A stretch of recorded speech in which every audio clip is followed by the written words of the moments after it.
विठोबार कुमार विठोबार कुमार विठोबार कुमार विठोबार कुमार विठोबार कुमार जय विठोबार कुमार विठोबार कुमार विठोबार कुमार विठोबार कुमार विठोबार कुमार विठोबार कुमार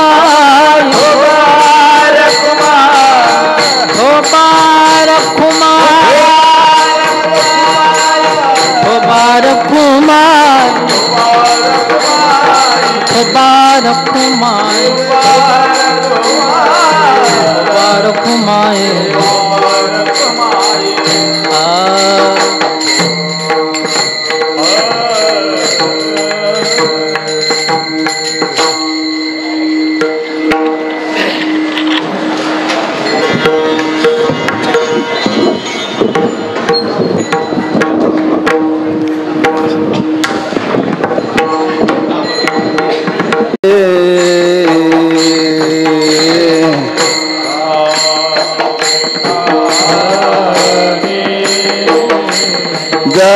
जय राम कृष्ण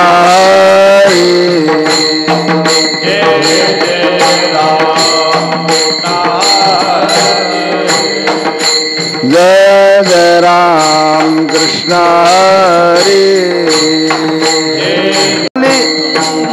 तोहा विठ्ठल बरवा तोहा माधव बरवा तोहा माधव बरवा तोहा माधव बरवा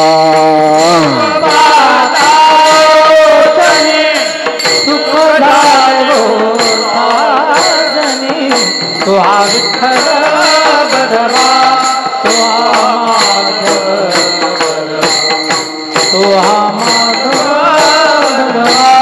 तोहा माधव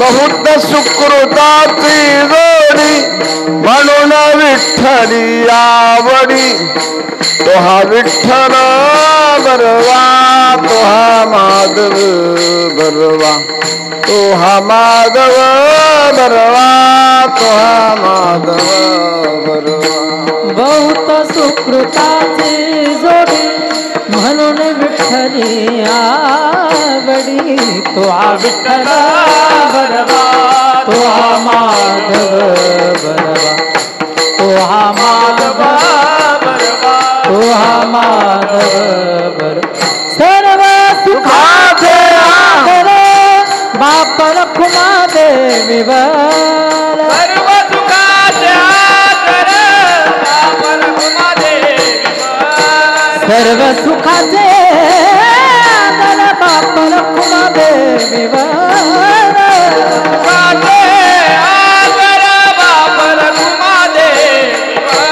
सर्व सुखाचे आदर बाप रखुमा देवी वर तोहा विठ्ठल बरवा तोहा माधव बरवा तोहा माधव बरवा तोहा माधव बरवा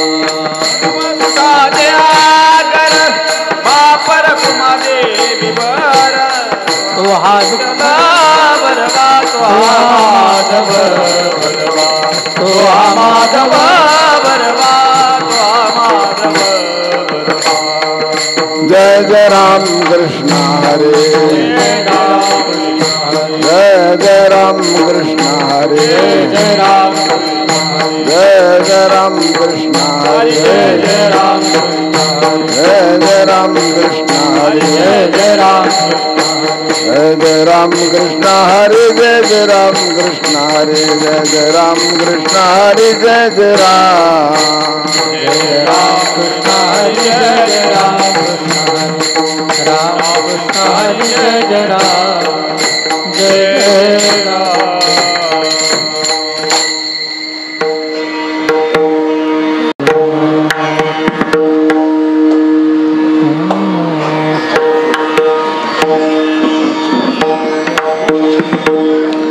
सुखानुपमा संताचे चरणी सुखानुपमा संतांचे चरणी सुखानुपमा संताचे चरणी सुखानुपमा संतांचे चरणी प्रत्यक्ष अलंका भुवनी नांदतसे अलंका भुवनी नांदतसे प्रत्यक्ष अलंका भुवनी नांदतसे प्रत्यक्ष अलंका भुवनी नांदतसे तो हा महाराज ज्ञानेश्वर माऊली तो हा महाराज ज्ञानेश्वर माऊली तो हा महाराज ज्ञानेश्वर माऊली तो हा महाराज ज्ञानेश्वर माऊली जने निगमवल्ली प्रगट केली निगमवल्ली प्रगट केली तो हा महाराज ज्ञानेश्वर माऊली तो हा महाराज ज्ञानेश्वर माऊली तो हा महाराज ज्ञानेश्वर माऊली तो हा महाराज ज्ञानेश्वर माऊली संसारे आसक्त माया मोहरत संसारी आसक्त माया मोहरत ऐसे जे पतित तारावया ऐसे जे पतित तारावया तो हा महाराज ज्ञानेश्वर माऊली तो हा महाराज ज्ञानेश्वर माऊली महाराज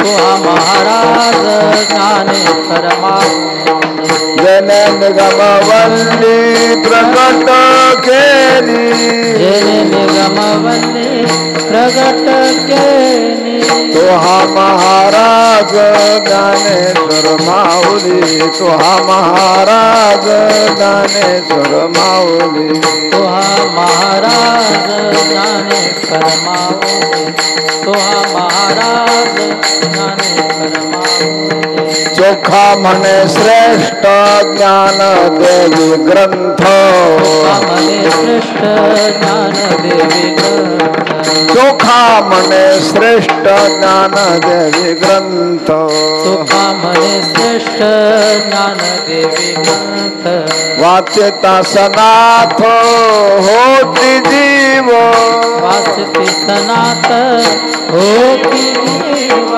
तो हा महाराज ज्ञानेश्वर माऊली तो हा महाराज ज्ञानेश्वर माऊली तो हा महाराज ज्ञानेश्वर माऊली तो हा महाराज ज्ञानेश्वर माऊली जने निगमवल्ली प्रगट केली वल्ली प्रगट केली जने निगमवल्ली प्रगट केली जिने निगमवल्ली प्रगट केली तो हा महाराज महाराज ज्ञानेश्वर माऊली तो हा महाराज ज्ञानेश्वर माऊली तो हा महाराज ज्ञानेश्वर माऊली खब्बार कुमारी जय जय खब्बार कुमारी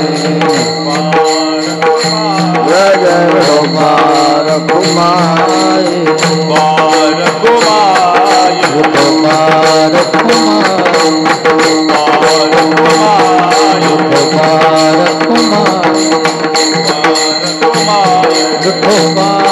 कुमार कुमार कुमार कुमार कुमार कुमार कुमार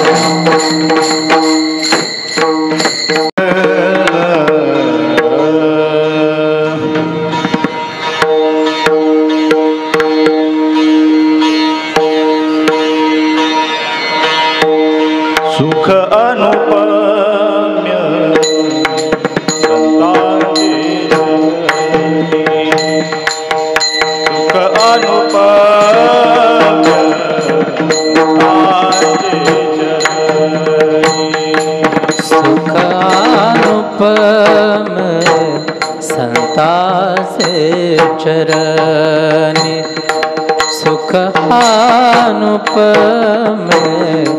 संतांचे चरण सुख अनुपम्य संतांचे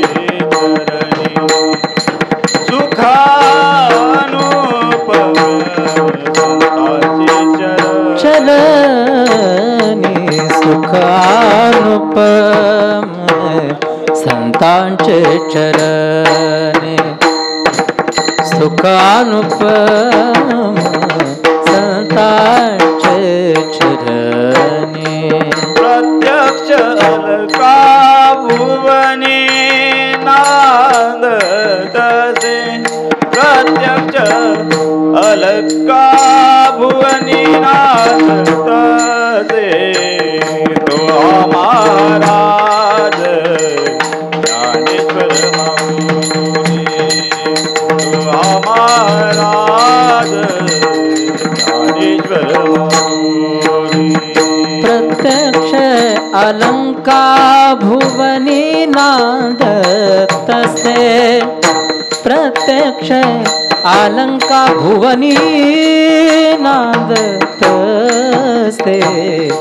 तो हा महाराज ज्ञानेश्वर माऊली तो हा महाराज ज्ञानेश्वर माऊली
तेने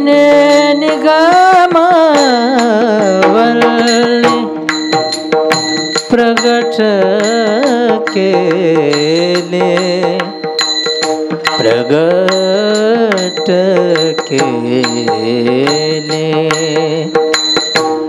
आ आ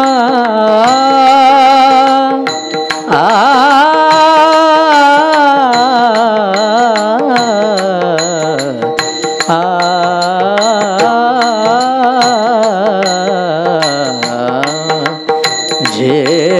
जेने निगम जेने जेने जेने जेने निगम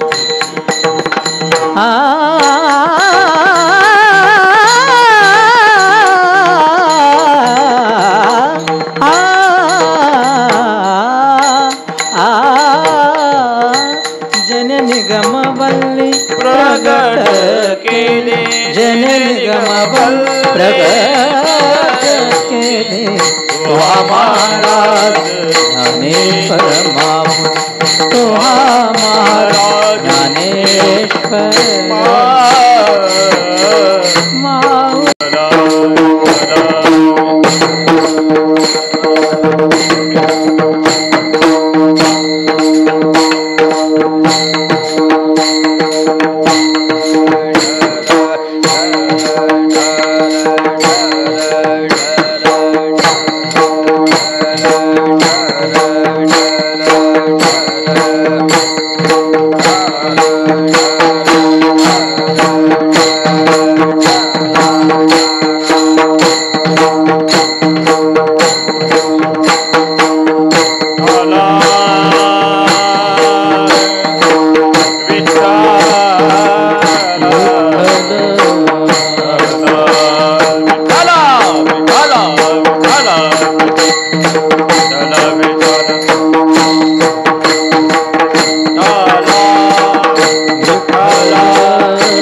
पंढरनाथ भगवान माऊली ज्ञानेश्वर महाराज जगद्गुरु तुकाराम सद्गुरु जोग महाराज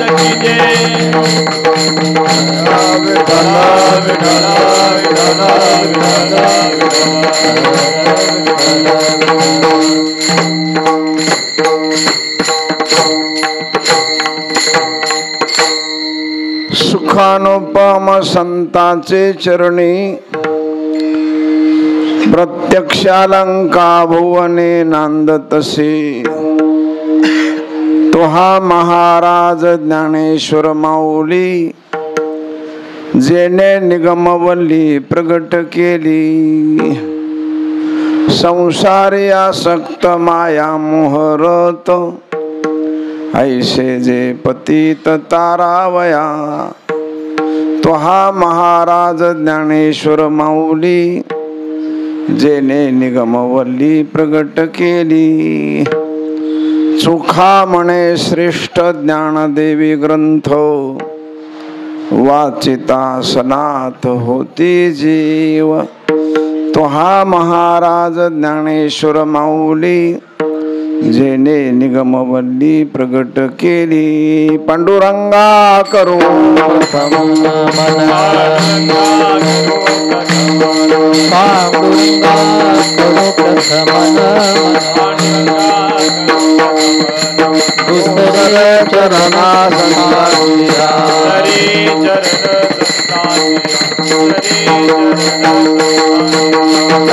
कृपादाने कथिता विस्तार कृपादाने कथिता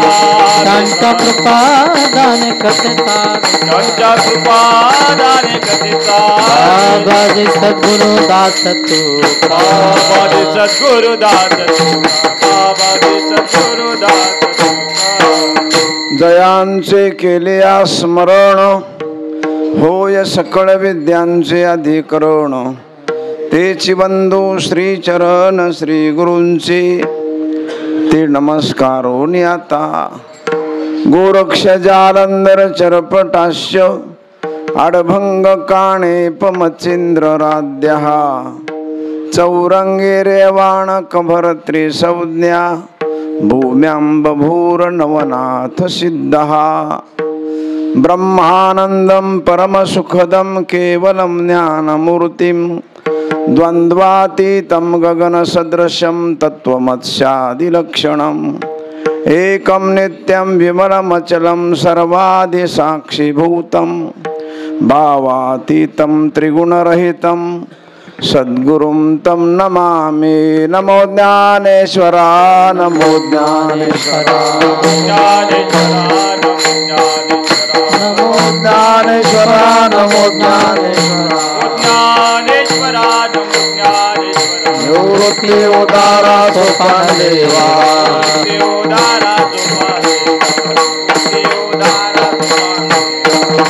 मुक्ताबाई नमो त्रिभुवन पावनी मुक्ताबाई नमो त्रिभुवन मुक्ताबाई नमो त्रिभुवन पावनी मुक्ताबाई नमो त्रिभुवन पावनी आद्यत्रय जननी देवाची आद्यत्रय जननी देवाची आद्यत्रय जननी देवाची सुखानुपम संताचे चरणी प्रत्यक्षालंका भुवने नांदतसे तो हा महाराज ज्ञानेश्वर माऊली जेने निगमवल्ली प्रगट केली सेवेसाठी निवडलेला अभंग वारकरी संप्रदायातील थोर संत पंढरपूरच्या जवळ जन्माला आलेले मंगळवेढा गावातील संत चोखोबाराय यांचा 4 चरणाचा हा अभंग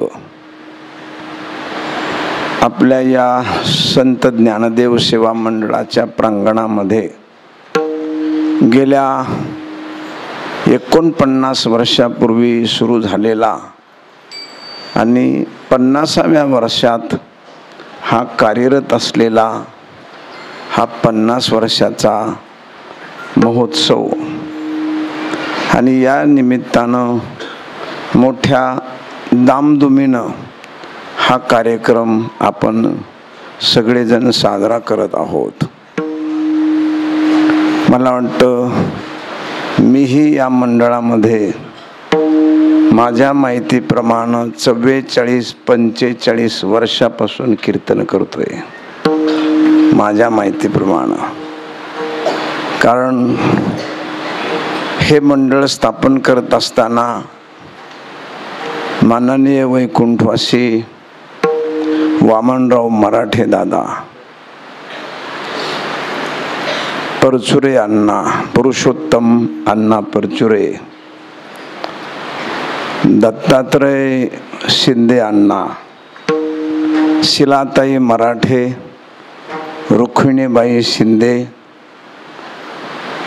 त्याच्यानंतर अशी बरीचशी कार्यकर्ते मंडळी आणि यांनी हे मंडळ 1975 साली सुरू केलं आणि माझ्या माहितीप्रमाणे मी 81-82 मध्ये या मंडळात पहिलं कीर्तन केलं. मला पक्क आठवतंय की सर्व सुखाची लहरी ज्ञानाबाई अलंकापुरी या अभंगावर मी 45 वर्षापूर्वी पहिलं कीर्तन या मंडळात केलं म्हणून असा अभंग घेतलेला आहे. विठ्ठल विठ्ठल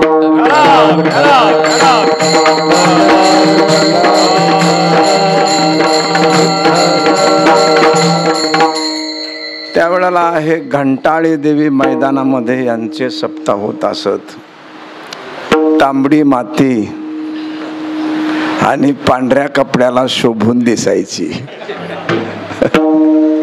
ही सगळी पांढऱ्या कपड्यातली मंडळी आणि तांबड्या मातीत सप्ताह सुरू केला. बरोबर. नंतर मग इकडे यायला रस्ता नव्हता, मंडळानं जागा घेतलेली होती, रस्ता नव्हता, तरी असं पाऊल वाटानं मग इकडे तो नामयज्ञ आला.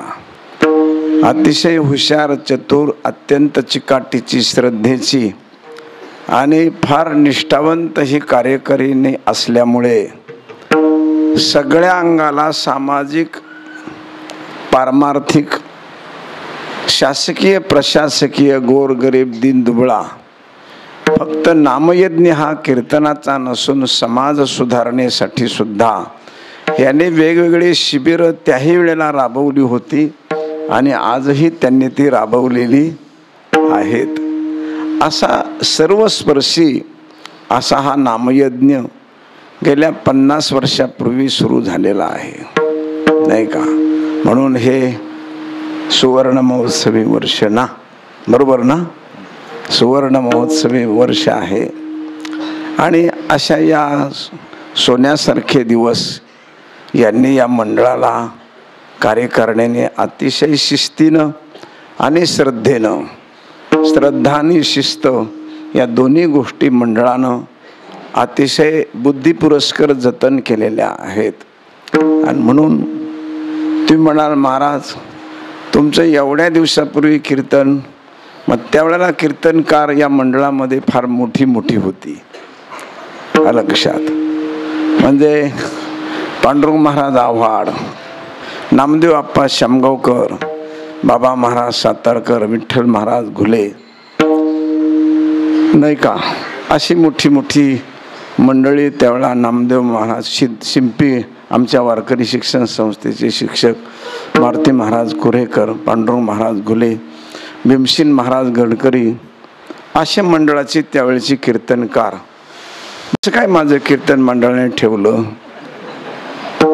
आता ही एक ती मोठी आहे ना. आम्ही हे वर्ग बंधू निवृत्ती महाराजांना आम्ही एकाच वेळेला 76 साली आळंदीला येऊन 77ला आहे की. मग त्यावेळेला मी नवीन असताना मग आम्ही दादा पाटीलवाडीमध्ये लगड काकूंना भागवत सांगायला ज्यावेळेस मी थांबलो, मग त्या वाडीतली मंडळी भाविक यायची आणि ज्ञानदेव सेवा मंडळाचा सप्ताह सुरू झाला की आम्ही टाळ घेऊन उभा राहायचो. बरोबर ना, टाळ घेऊन उभा राहायचो. आणि एक दिवस असं झालं की त्या दिवशी भीमसेन महाराज गडकरींचं कीर्तन होतं आणि महाराज आले नाही आणि मला फार बरं वाटलं.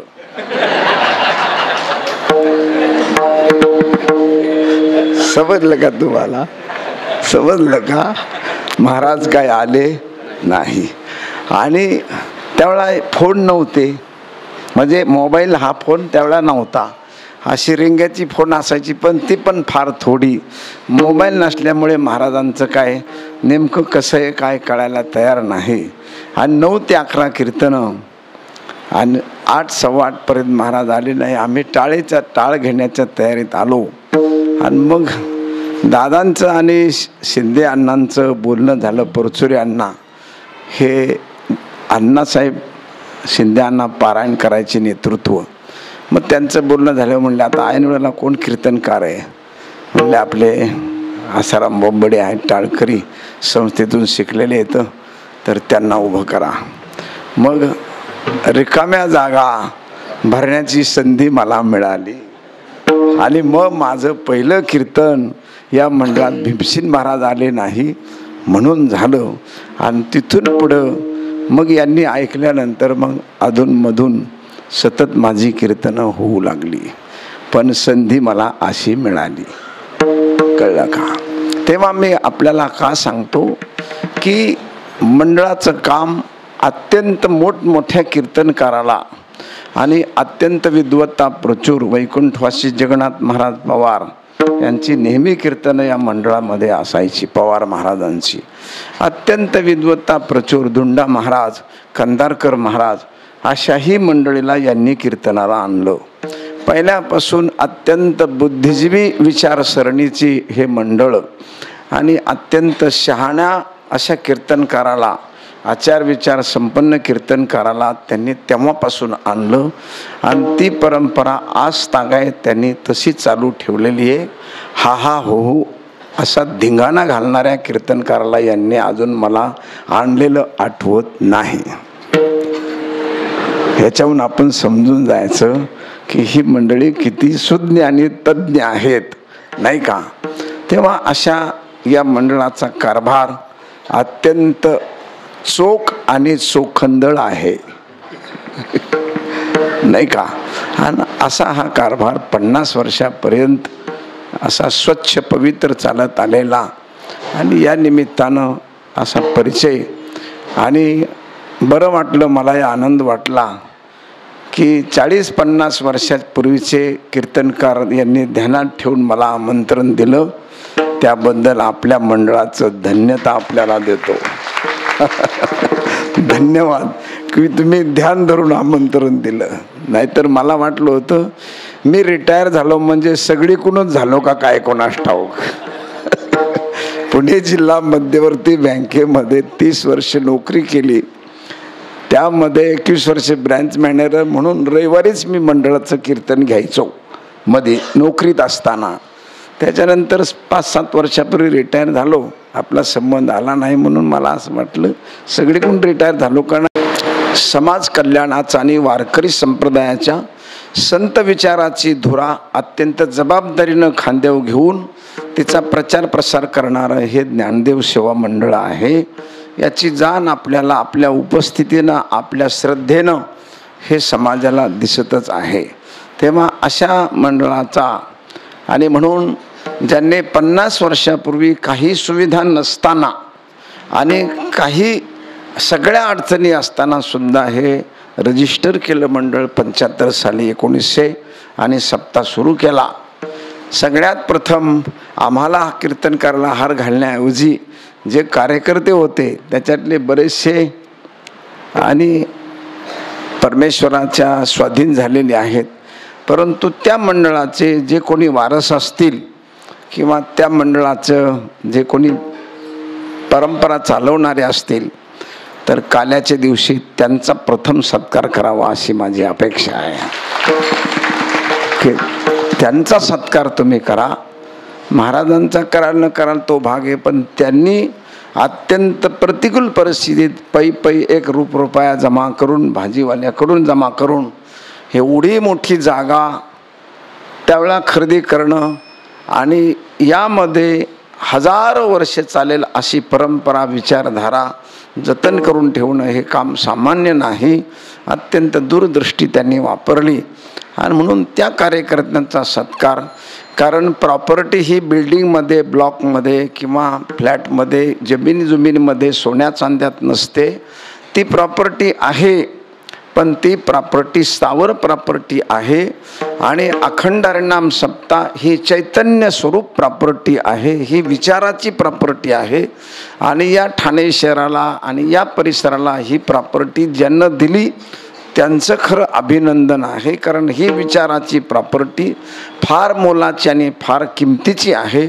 अशी संपत्ती देणाराचं खरोखर आपण कौतुक केलं पाहिजे आणि त्यांचं खरं अभिनंदन मानलं पाहिजे केलं पाहिजे. तेव्हा हे सहज शक्य नाही, हजारो जन्माची पुण्याई असते.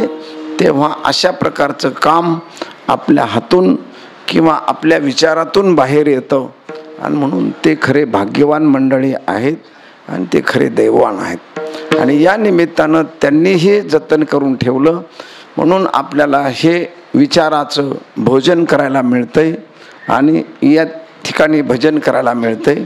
सगळ्यासाठी जात पेद धर्म काही भेद न मानताना सगळ्यासाठी हे विचारधारा खुली करून ठेवली आणि म्हणून त्यांचं अभिनंदन. आणि या निमित्तानं मी सेवेला अभंग निवडलेला आहे की सुख नावाची गोष्ट ही फक्त संताजवळच असते. एवढाच या अभंगाचा सगळ्यात महत्त्वाचा मुद्दा आहे. सुख नावाची गोष्ट फक्त साधूजवळच असते आणि या अभंगाचा मूळ बेस असा आहे, साधूजवळ असते. नंतर साधूची दुर्मिळता, साधूंचा स्वभाव आणि साधूनं केलेलं कार्य असे घोषवारे पुढे दिलेले आहेत. पण सगळ्यात महत्त्वाचा बेस पाया हे सुख नावाची गोष्ट ही फक्त संताजवळच असते. आणि संत कळणं, संत मिळणं, संत समजणं ही फार अवघड गोष्ट आहे, इतकी सोपी गोष्ट नाही आहे. आणि म्हणून अवघड गोष्ट सोपं करून सांगण्याचा प्रयत्न चोखोबारायाने केलेला आहे.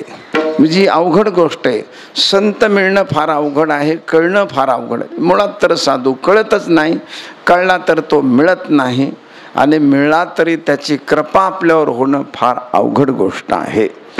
50 वर्षे आळंदी गावात मी स्वतः राहतो रोज, तरी मला ज्ञानेश्वर महाराजांचं स्वप्न पडत नाही. हे तुम्हाला विनोद म्हणून सांगत नाही, सत्य परिस्थिती सांगतोय की पडतच नाही. म्हणजे इतकी ही गोष्ट आपल्या मनाला बुद्धीला शुद्धता करायला किती कठीण जातं आणि किती कठीण असतं ते त्या ठिकाणी नाहीत असा माझा दावा नाही. देणारा तयारच आहे, पण घेणाराचं पात्र फाटलेलं असल्यामुळे देणारा माणूस जवळ आला तरी देऊ शकत नाही. आणि त्याला माहिती आहे वाढलं तर गळून जाईल, त्यापेक्षा वाढायचं नको. ज्या दिवशी गळणार नाही त्या दिवशी वाढू, त्या दिवशी वाढू. अलग लक्षात. आणि म्हणून ही गोष्ट कळणं फार अवघड आहे, संत कळणं मिळणं अवघड आहे. पण सगळ्या प्रकारची सुख हे साधू जवळच असतात आणि तो माणूस कळणं अवघड आहे. मग आपल्याला पर्याय काय आहे? पर्याय काय आहे तर पर्याय चोखोबरायनं त्याचा अतिशय सोपा सरळ पत्ता अभंगाच्या पहिल्या चरणामध्ये महाराज सांगतात. सुख अनुपम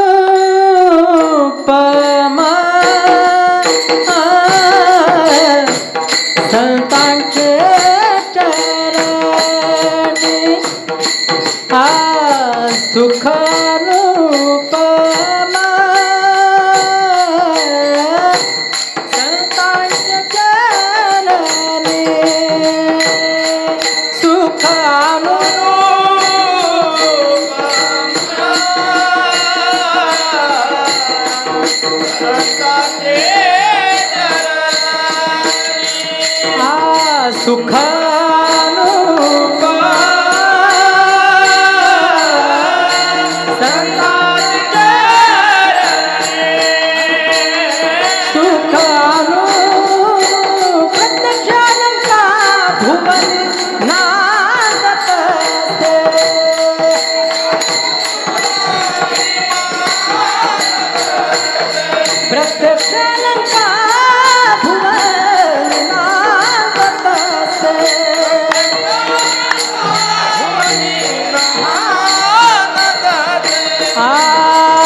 तो महाराज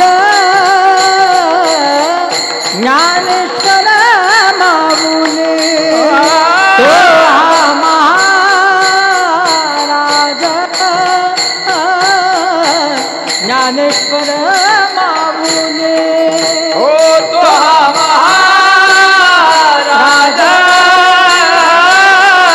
ज्ञानेश्वर माऊली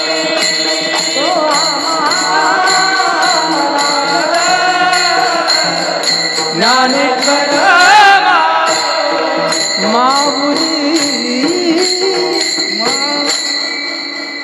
याचा पत्ता सांगत असताना महाराज म्हणतात प्रत्यक्ष अलंका भुवने नांदतसे. म्हणजे हा त्यांनी पत्ता सांगितलाय. पण या विरहित कुठं आहे का नाही तर त्या विरहितही आहे. पण ते फक्त साधूच्या जवळ असतं, संताजवळ असतं. असं या शब्दाला विचारलं संताजवळ का तिथंच असतं, आमच्याजवळ का नाही? आमच्याजवळ का नाही राहत, त्याच्याजवळ का राहतं?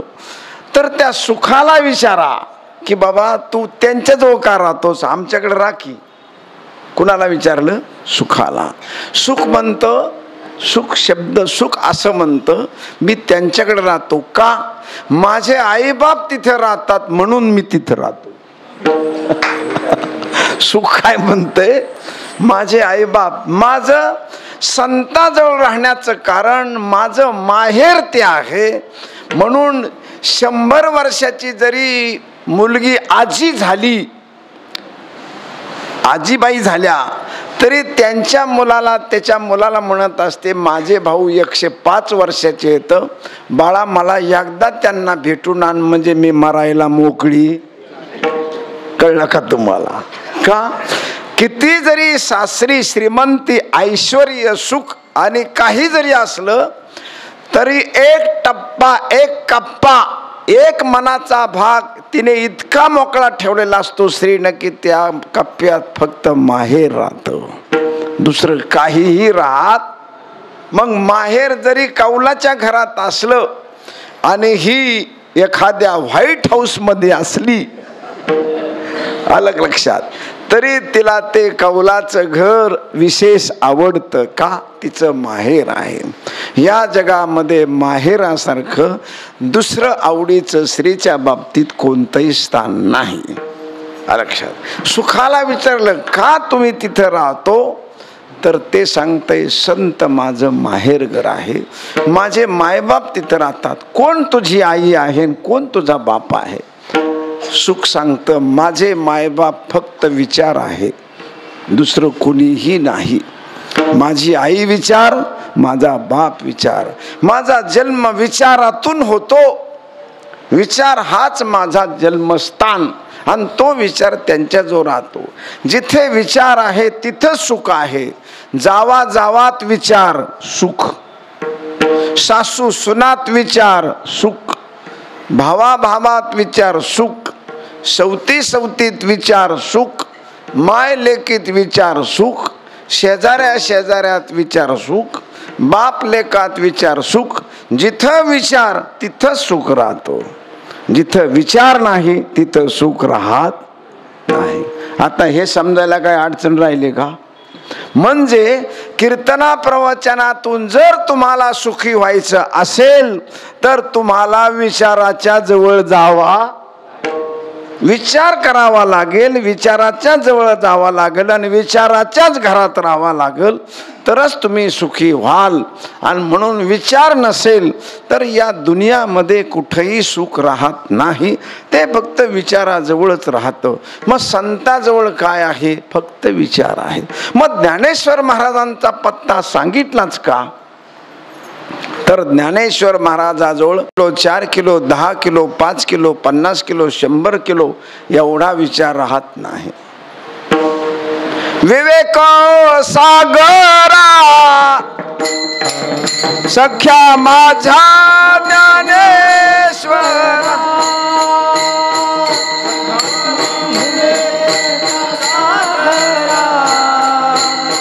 सख्या माझा ज्ञानेश्वरा, विवेक सागरा सख्या माझ्या ज्ञानेश्वरा, सख्या माझ्या ज्ञानेश्वरा, विवेक सागरा सख्या माझ्या ज्ञानेश्वरा,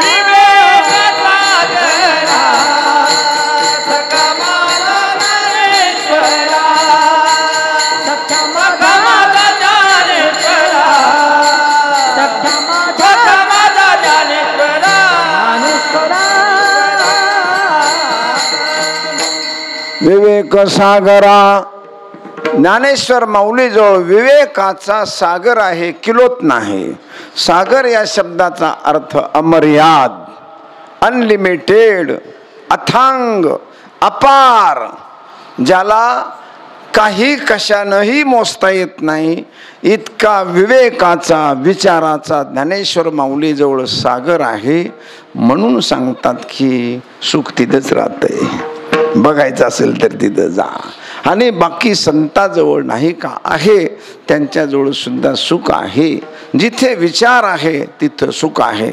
म्हणून सुखानुपम संताचे चरणी, त्याच्या स्वरूपाजवळ राहतं.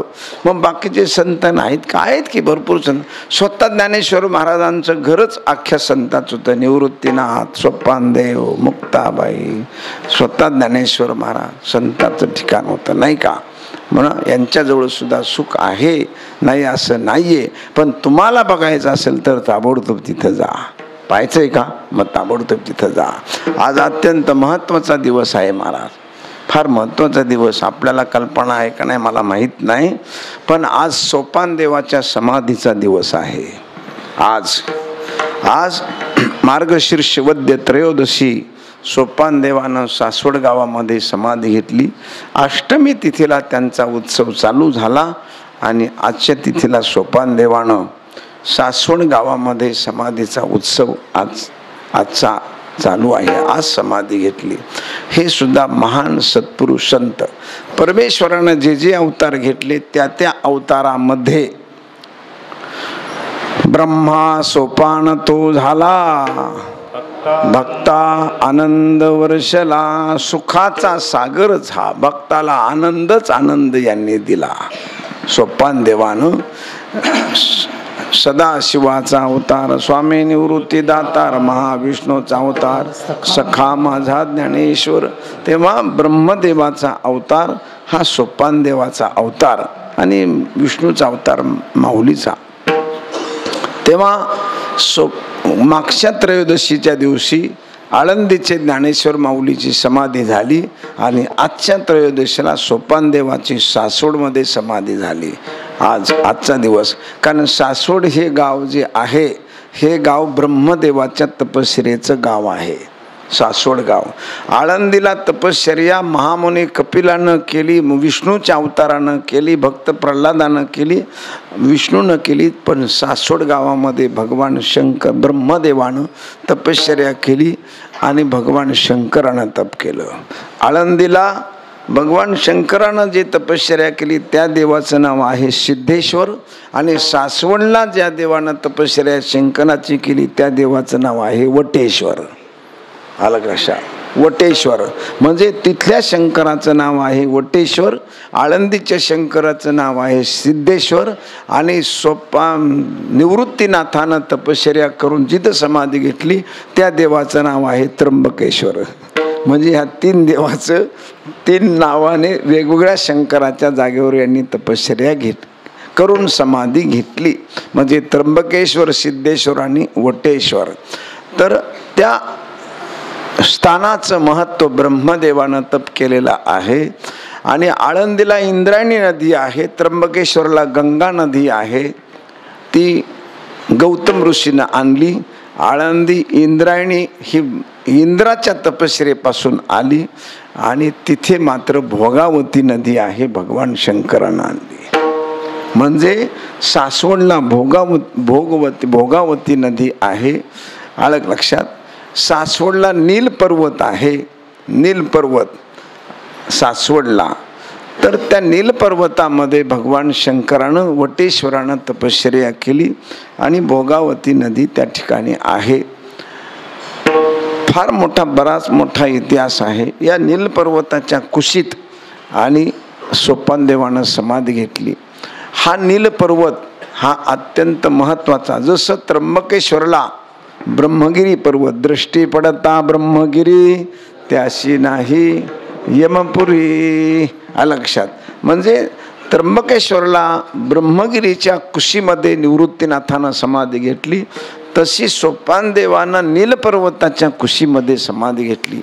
हा नील पर्वत आणि ही भोगावती नदी काय आहे, वेळेची मर्यादा ठेवून 5-10 मिनिटं, आज महत्त्वाचा दिवस असल्यामुळे ते आपल्याला सांगतो की नील पर्वत जो आहे, हा नील पर्वत त्रेतायुगामध्ये त्रेतायुगात हा पर्वत त्या ठिकाणी आलेला आहे. त्रेतायुगात या पर्वतावर अमृतवल्ली आहे. आजही रात्रीच्या वेळेला ज्याची दिव्य दृष्टी आहे किंवा ज्याला अंतकरण शुद्ध पवित्र असं आहे, त्याला आजही त्या पर्वतावरल्या वनस्पती चमकताना दिसतात आजही. कारण अमृतवल्ली त्या पर्वतावर आहे.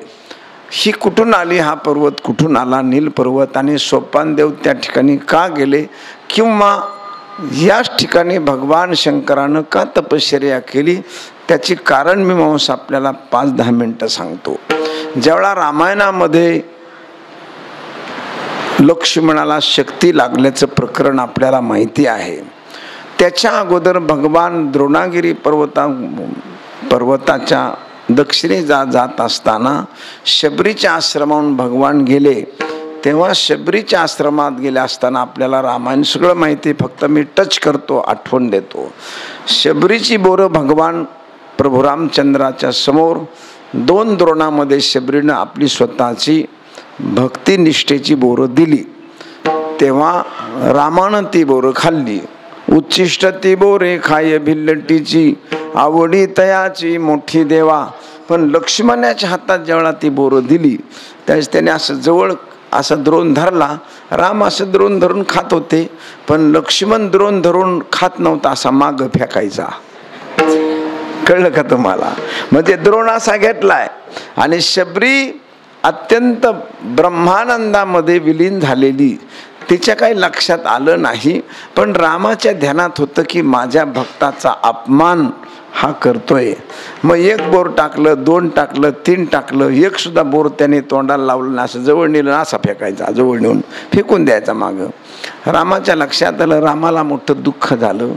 राम म्हणले काय करणार, 60,000 वर्ष तपश्चर्या माझ्या भक्तानं केली आणि मातंग ऋषीची सेवा केली, आणि त्यांनी सांगितलं राम तुला भेटेल.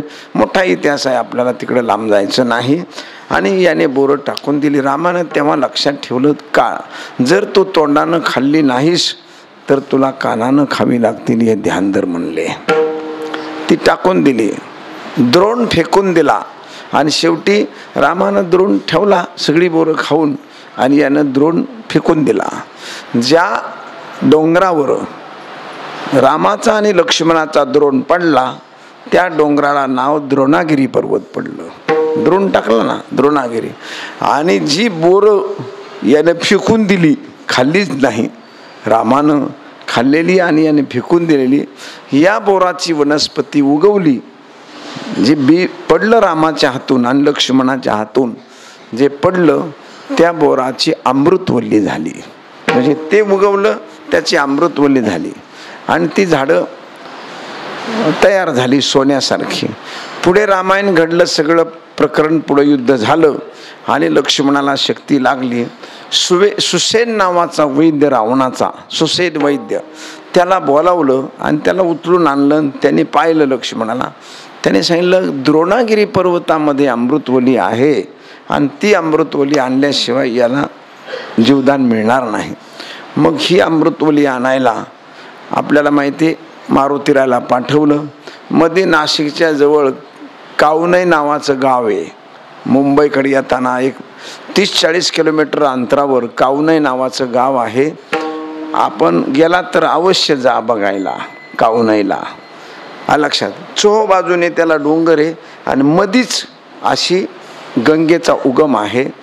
त्या गंगेच्या उगमामध्ये महामुनी कपिल ऋषीनं तपश्चर्या केलेली आहे कावनई गावात.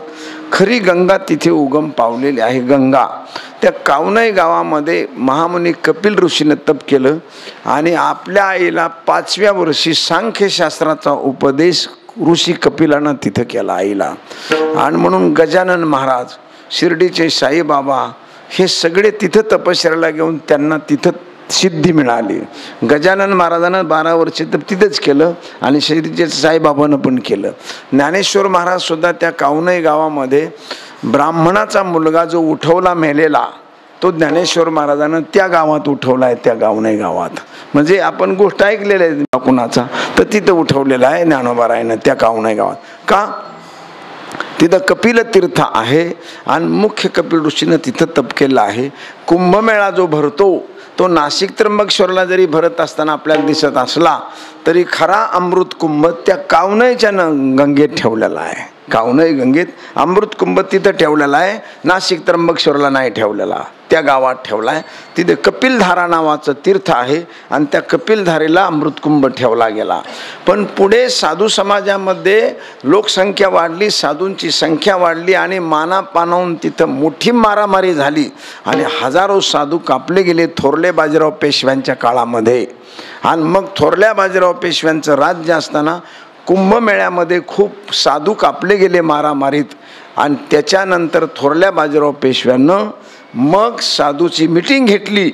राजा शेवटी राजा आहे, मग त्याने 2 जागा वाटून दिल्या. कावनईचं बंद केलं आणि शैवपंथी साधूला त्र्यंबकेश्वर दिलं आणि रामा भक्ताला नाशिक दिलं. आणि या दोघांमध्ये 3 तासाचं अंतर ठेवलं. असा पट लिहून दिला, ताम्रपट.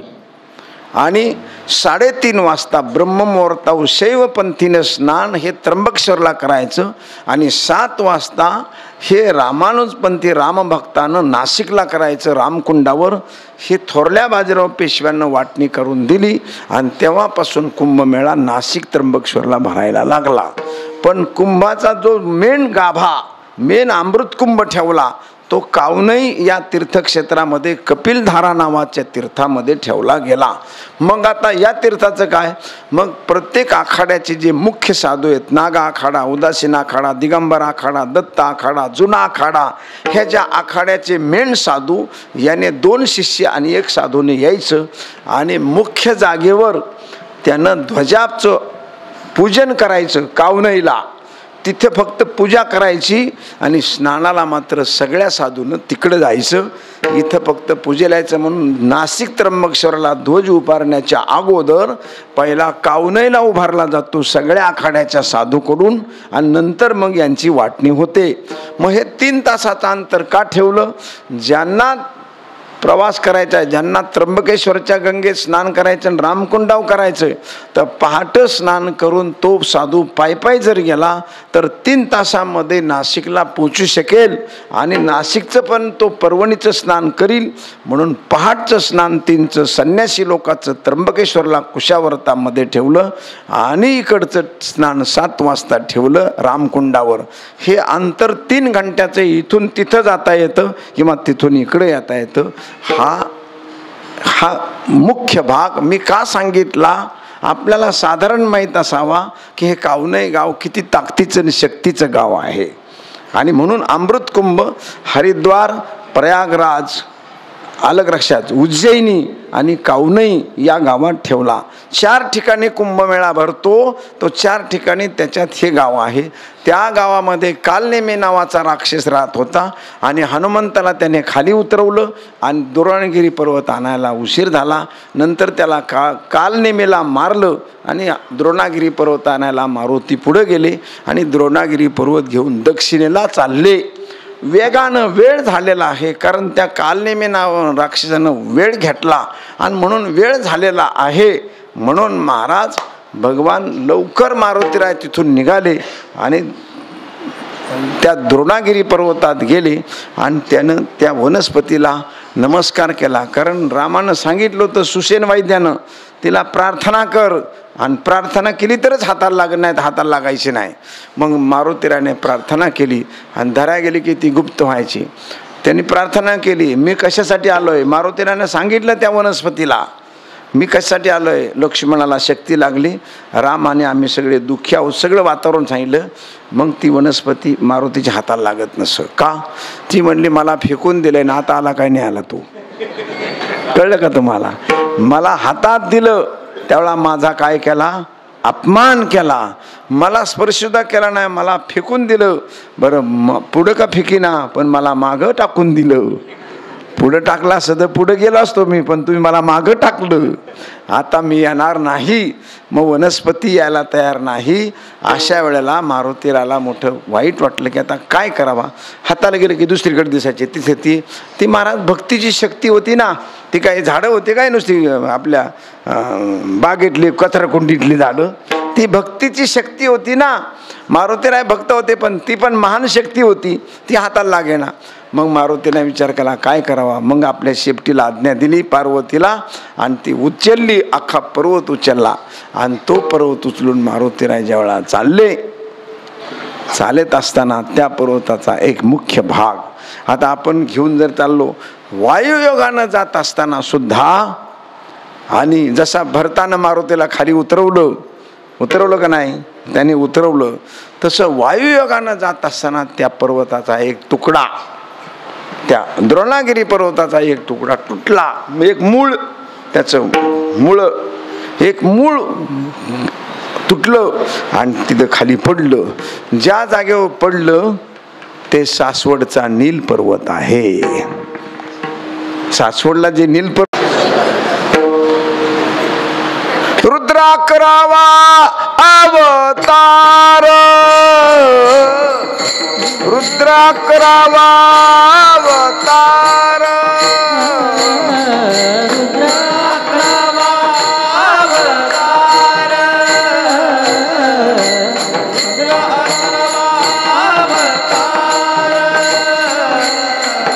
करी दुष्टांचा संहार,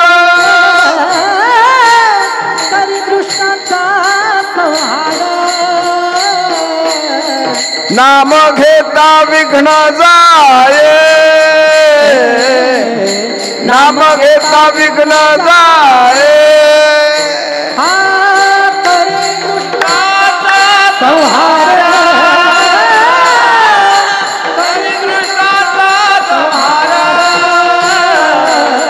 नाम घेता विघ्न जाय, नाम घेता विघ्न जाय.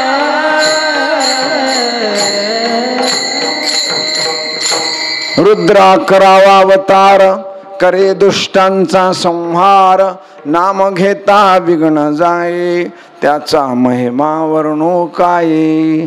अंगे सिंदूर चर्चिला, भव्य मारुती देखिला, कपी कुळाचे मंडण, शरण एका जनार्दन. हा 11 नंबरचा अवतार भगवान शंकरानं अंजनीच्या तपासाठी, म्हणून आपल्या हातून हा नील पर्वत खाली आलेला आहे. आणि तो महान भक्तीचा, महान शक्तीचा, महान ताकदीचा ऋषी, मातंग ऋषी, शबरी ऋषी किंवा अनेक ऋषीने तपश्चर्या केलेली जागा असल्यामुळे आणि आपल्या हातून तिथं आल्यामुळे हे भगवान शंकराला माहीत होतं.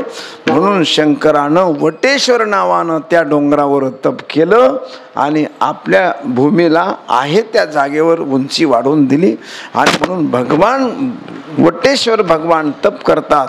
म्हणून ब्रह्मदेवानं त्या ठिकाणी येऊन खूप पूर्ण असं ब्रह्मदेवानं तप त्या ठिकाणी केलं. आणि म्हणून भगवान ब्रह्मदेवानं सोपान देवाच्या रूपानं अवतार जो घेतला, तर पांडुरंगानं सांगितलं तुमची तपश्चर्येची जागा ती आहे, म्हणून तुम्ही तुमच्या जागेवर जायचं, दुसऱ्याच्या घरात शिरायचं नाही. हा ज्ञानेश्वर महाराजांची तपाची जागा आळंदी आहे. आणि म्हणून आळंदीत ज्ञानेश्वर महाराजांना पूर्वजन्मामध्ये कपिल ऋषीच्या अवतारात तप केलं, प्रल्हादाच्या अवतारात म्हणजे वेगळ्या ठिकाणी तप केलं. आणि म्हणून 100 जन्मामध्ये आळंदीमध्ये ज्ञानोबराने मागच्या 100 जन्मात तप ज्या विवरात केलं होतं ते विवर असल्यामुळे तुम्ही तिथं थांबा. आणि तुमचा ब्रह्मा सोपान तो झाला तर तुम्ही सासवडला थांबा. आणि त्र्यंबकेश्वरला निवृत्तीनाथाला थांबवलं. कार्तिक, मार्गशीर्ष आणि पौष वारी ही त्र्यंबकेश्वरची आहे. समाधीचा सोहळा लक्षात आपण वेगळा करतो, परंतु खरा समाधी त्र्यंबकेश्वरची पौष वारी आहे. मग आपण इकडं का ज्येष्ठ वारी आपण असं का करतो पौष वारी? तर ज्येष्ठामध्ये ज्ञानेश्वर म्हणजे निवृत्तीनाथानं समाधी घेतली. ज्येष्ठ महिन्यामध्ये आपण पौष वारी करतो. तर ज्येष्ठ वारीला ज्ञानेश्वर महाराजांचे सगळे सोहळे पंढरपूरला आषाढी वारीला जातात. कारण मुक्ताबाईला समाधी आकाशात मुक्ताबाई गेल्यानंतर त्र्यंबकेश्वरला निवृत्ती महाराज एकटे आले. लक्षात. म्हणजे मला सांगायचं काय की कार्तिकी वारी झाली, मार्गशीर्ष वारीला सोपान देवाला दिली, नंतर चांगा वटेश्वरला दिली आणि नंतर मुक्ताबाईला आकाशात मुक्ताबाई मेहुणला त्या आकाशामध्ये निघून गेला. ह्याच्यामध्ये 2-4 महिने निघून गेले यामध्ये. आणि मग ज्येष्ठ वद्य अष्टमी ज्येष्ठ वारीमध्ये आणि ज्येष्ठाच्या यामध्ये मग महाराजांना समाधी तिकडे झाली. परंतु त्या वारीमध्ये सगळे वारकरी पंढरपूरला आषाढी वारीला जातात. आणि आषाढी वारीला जात असल्यामुळे निवृत्तीनाथाचा समाधी उत्सव करता येत नाही. आणि तो तर आपल्याला करता आला पाहिजे. म्हणून त्यावेळचे वडीलधारी मंडळी जोग महाराज आदी करून फडकरी गडकरी बसले आणि त्यांनी सांगितलं आपण काय करू की या वारीला आपण पंढरपूरला जातो आषाढी वारीला आणि महाराजांचा उत्सव साजरा करता येत नाही. मग आपण काय करू की पौष वारी निवृत्तीनाथाची करू आणि त्यांचा उत्सव लोकाला साजरा करायला संधी मिळेल. म्हणून त्यांनी आपण पौष वारीला जातो आणि त्र्यंबकेश्वरची वारी करतो. पण तसा त्यांचा समाधीचा दिवस तो नाही जसा आजचा समाधीचा दिवस सोपान देवाचा आहे. आणि म्हणून अशा प्रकारच्या वेगवेगळ्या ठिकाणी वेगवेगळ्या वेळेला या 4 भावंडांना समाधी घेतल्या. त्याच्यात भोगावतीच्या किनाऱ्याला, या भोगावती नदीच्या किनाऱ्याला सोपान देवाची नील पर्वताच्या कुशीत ही समाधी आहे. फक्त फरक इतका आहे की ज्ञानेश्वर महाराजांच्या समाधीच्या वेळेला पांढरं वस्त्र टाकलेलं होतं. पांढऱ्या कपड्यामध्ये ज्ञानेश्वर महाराजांना समाधी दिली आणि सोपान देवाला समाधी देताना तांबड्या कपड्यामध्ये दिली. त्याचा इतिहास वेगळा आहे. परंतु त्यांच्या अंगावर तांबडे कपडे घातले आणि ज्ञानोबाराच्या समाधीच्या वेळा बिल्वपत्र, कमलपत्र, तुळशीपत्र आणि दर्भ, दुर्वा अशा भस्म अशा प्रकारची एक एक शेष दिली आणि धूत वस्त्राची घडी टाकली, म्हणजे धुतलेलं पांढरं वस्त्र त्याच्यावर टाकून ज्ञानोबाराय बसले. इथं मात्र सोपानदेवाच्या समाधीला असं नाही घडलं. बिल्वपत्र, कमलपत्र, तुळशीपत्र, दुर्वा आणि दर्भ हे सगळं शेज घातली गेली, पण याच्यावर मृगाजीन टाकलं गेलं. मृगाजीन, हरणाचं मृगाजीन हे यांच्या समाधीला घातलं गेलं. म्हणजे ब्रह्मदेवाच्या समाधीला, सोपानदेवाच्या समाधीला मृगाजीन टाकलं गेलं, तर ज्ञानेश्वर समाधीला धूत वस्त्राची घडी टाकली गेली. बाकी जवळजवळ असं समांतर आहे. ज्ञानेश्वर महाराजांची सुद्धा समाधी नारायण, विठू, गोविंद, महादेव याच मुलानं साफ केली आणि याच मुलाने केली. तसं निवृत्त्या सोपानदेवाची समाधी सुद्धा विवर नारायण, विठू, गोविंद, महादेव याच मुलानं केलं. सोपानदेवाच्या समाधीला ज्ञानेश्वर महाराज सोडून सगळे संत होते की जे ज्ञानेश्वर महाराजाच्या समाधीला होते. ज्ञानेश्वर महाराजाच्या समाधीला मोठा लवाजमा होता आणि ज्ञानोबाराच्या समाधीचं वैभव हे मोठं होतं. तसं सोपानदेवाच्या समाधीला काही मंडळीचं वर्णन दिसत नाही, परंतु ज्ञानेश्वर महाराज सोडून सोपानदेवच्या समाधीला बाकी बहुतेक मंडळी, पुंडलिक राय, ऋषीमुनी, बरीचशी मंडळी त्या समाधीला होती. मुक्ताबाईच्या समाधीच्या वेळेला तर काही प्रश्नच येत नाही, त्यांनी समाधीच घेतली नाही. हातातून निष्ठून आकाशामध्ये आदिशक्ती मुक्ताबाई अशा प्रकारचं. पण चांगदेवाच्या समाधीला मात्र मुक्ताबाई आणि निवृत्तीनाथ महाराज, भगवान पांडुरंग, परमेश्वर, परमात्मा हे सगळे होते. मुक्ताबाईच्या समाधीला फक्त निवृत्तीनाथाच्या हातातून त्या निष्ठून गेल्या, त्यामुळे त्यांचा समाधीचा प्रश्न राहिला नाही. आणि मग निवृत्तीनाथाच्या समाधीला भगवान पांडुरंग, परमेश्वर, परमात्मा त्र्यंबकेश्वरला ज्येष्ठ वद्य वारीमध्ये त्यांची समाधी झाली. आम्ही आपल्याला का सांगितलं की आजचा हा सोपानदेवाचा समाधीचा दिवस असल्यामुळे मी आपल्याला हे सांगितलं की आपण जरी ठाण्यात असलो तरी आपण सासवडला आपण गेलोत. आता विठ्ठल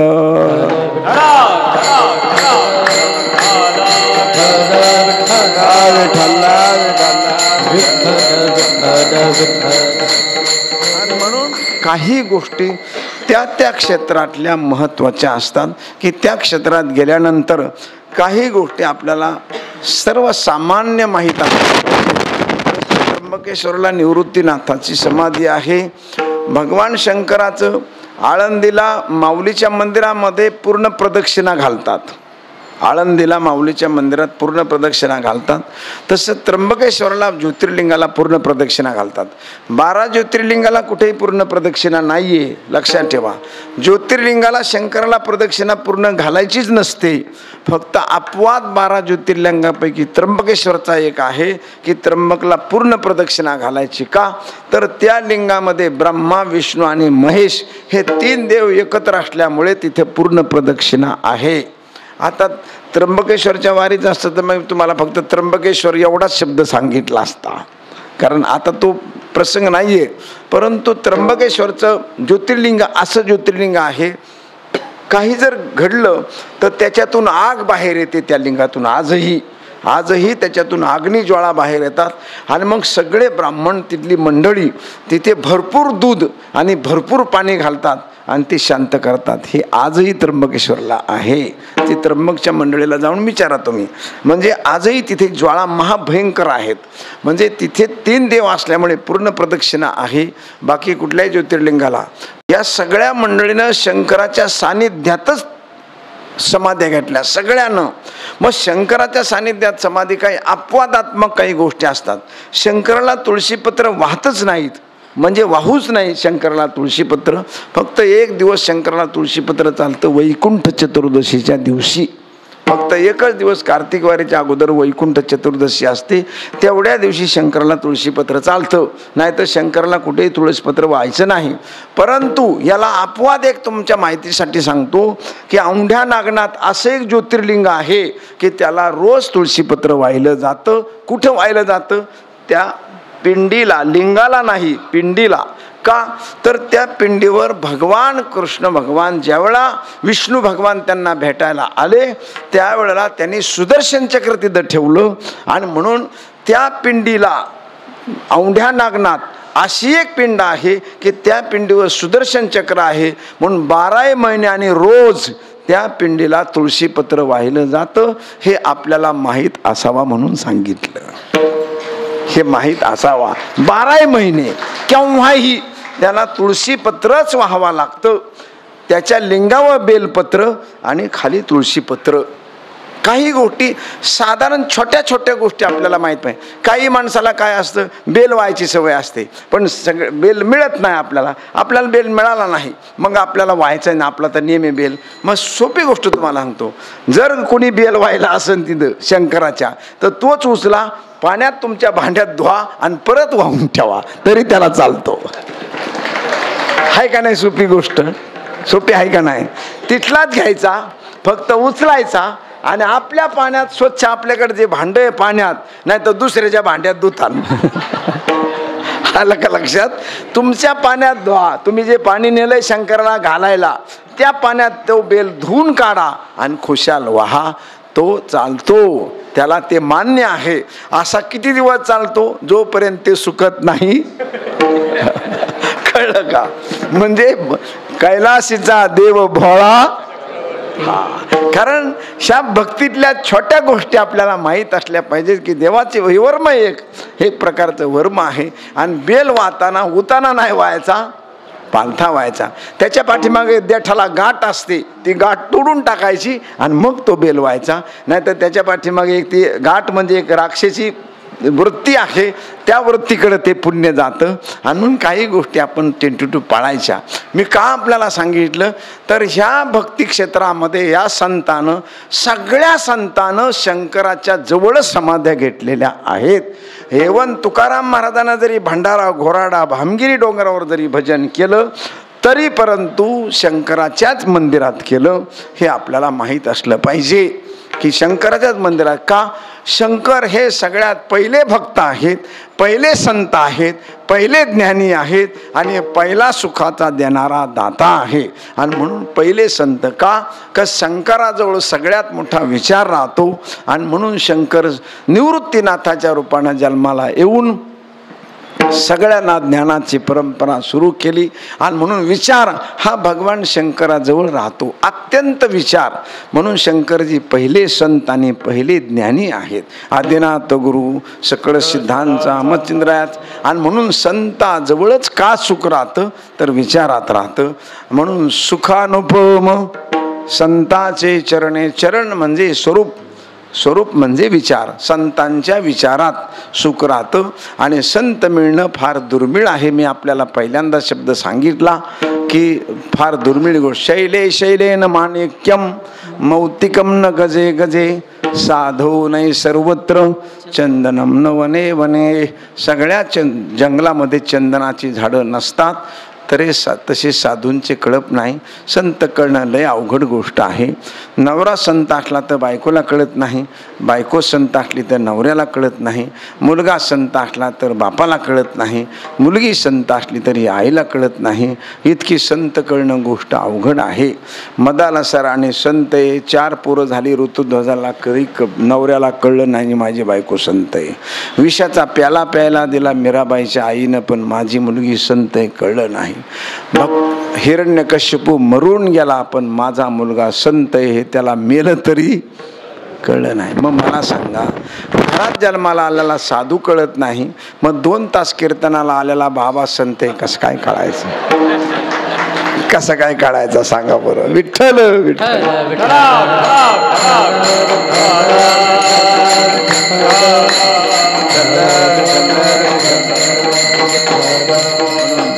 साधू कळण्यासाठी 3 परीक्षा आहेत.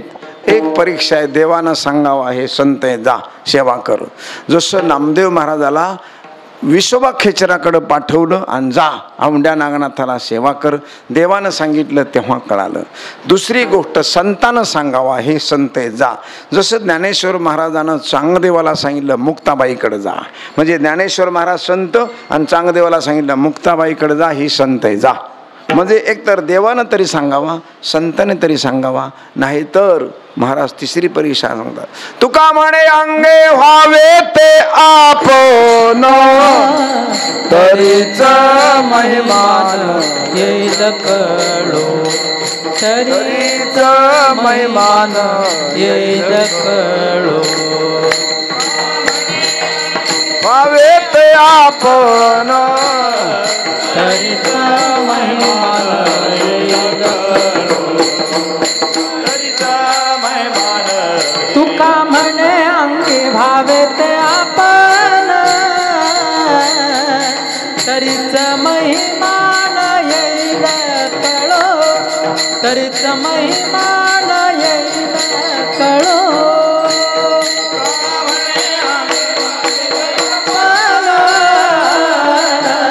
तरीच महिमान येईल कळो, तरीच महिमान येईल कळो.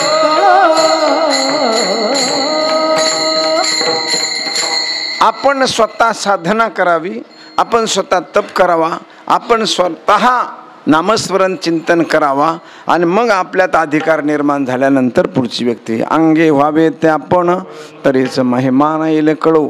अन्यथा या व्यतिरिक्त संत कळणं नावाची गोष्ट अवघड आहे.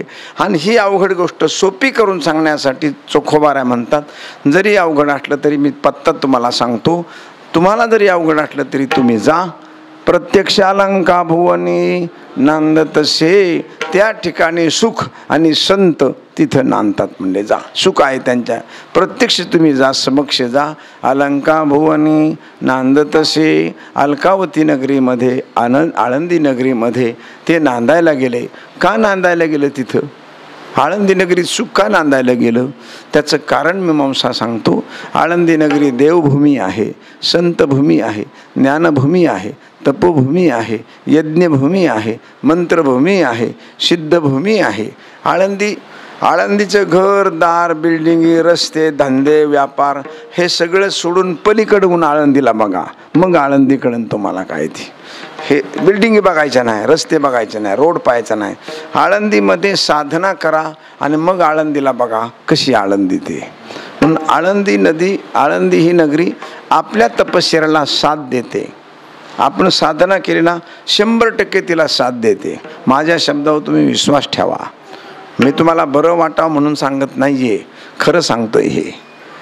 तुम्ही साधना केली ना, आळंदी भूमीत नमस्कार करून त्या मातेला स्पर्श करून सांगितलं मला अमुक गोष्टीची साधना करायची या मंत्राची, आणि तुम्ही प्रामाणिकपणे करायला लागला तर ती भूमी तुम्हाला साथ देणार, ती मंत्र सिद्ध करून देणार. कारण ती तपोभूमी आहे. आळंदी हे गाव पुण्यभूमी ठाव, आळंदी हे गाव पुण्यभूमी ठाव, आळंदी हे गाव पुण्यभूमी ठाव, आळंदी हे गाव पुण्यभूमी ठाव. दैवताचं नाव सिद्धेश्वर, दैवताचं नाव सिद्धेश्वर, 84 सिद्धाचा सिद्ध भेटीने, 84 सिद्धाचा सिद्ध भेटीने.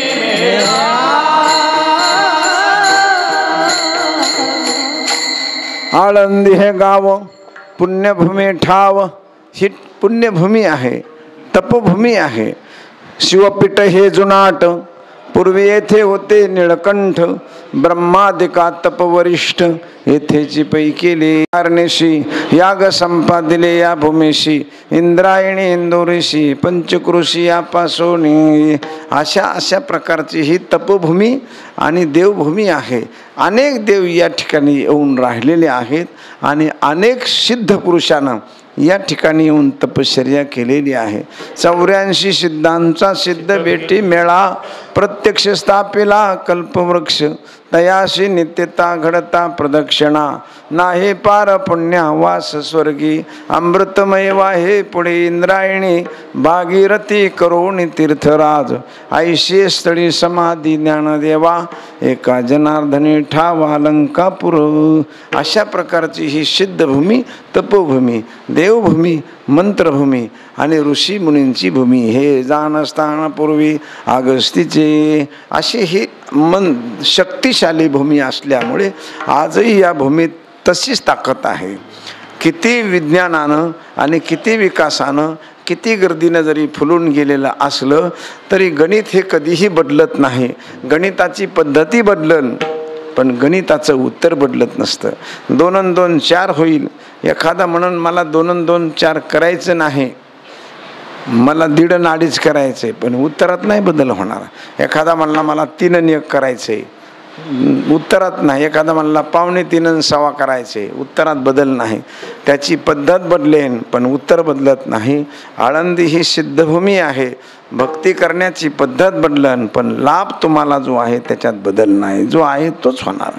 संन्यास घेतलेल्या मालकाला पुन्हा या भूमीनं या मातीनं पुन्हा माघारी आणलं आणि फक्त आणलं नाही तर ब्रह्मादिक देवाला त्या माईच्या पोटी जन्म घ्यायला लावलं. यापेक्षा या भूमीची ताकद काय सांगू तुम्हाला. किती ताकद आहे महाराज. सोपी गोष्ट नाही. अत्यंत तपोभूमी आहे आणि म्हणून या भूमीमध्ये प्रत्यक्ष सुख नांदत आहे. आणि म्हणून महाराज म्हणतात प्रत्यक्ष अलंकाभुवने नांदत से. कुणाच्या जवळ नांदाय गेलं. आता समजा नांदणं हा शब्द महिलालाच जातो, पुरुषाला जात नाही. जरी चुकून पुरुष तिच्या घरी गेला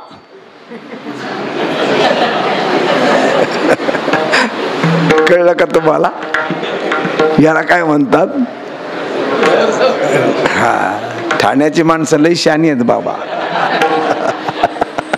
जरी म्हणून आपलं चुकून हा तिच्या घरी गेला तरी नांदत कोण असतं. हीच नांदत असते. तो नांदवणारा वेगळा असतो आणि नांदणारी परतंत्र असते. नांदवणारा स्वतंत्र असतो. सुख जर आळंदी गावात नांदायला गेले तर याला नांदवणारा कोण आहे. अभंगाचं 2रं चरण.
विठोबा रखुमा विठोबा रखुमा विठोबा रखुमा विठोबा रखुमा विठोबा रखुमा विठोबा रखुमा विठोबा रखुमा विठोबा रखुमा विठोबा रखुमा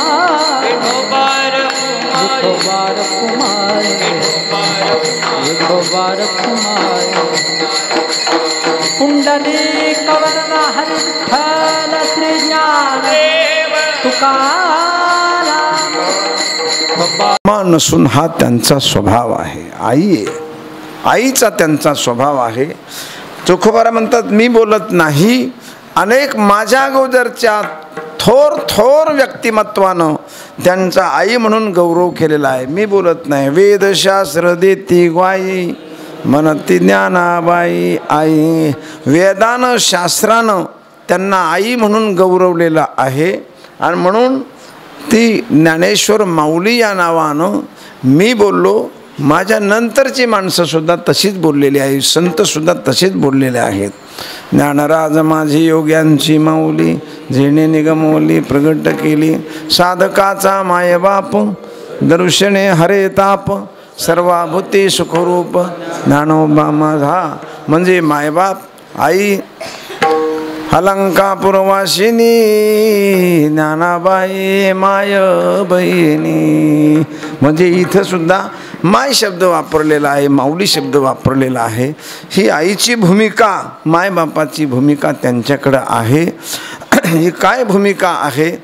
दोष न पाहताना, दोष जरी असला तरी आईचं हृदय दोष घालवण्याचा शेवटपर्यंत प्रयत्न करतं आणि दोषाला न झाकताना दोष बाजूला काढून त्याला स्वच्छ बनवण्याचा प्रयत्न करतं.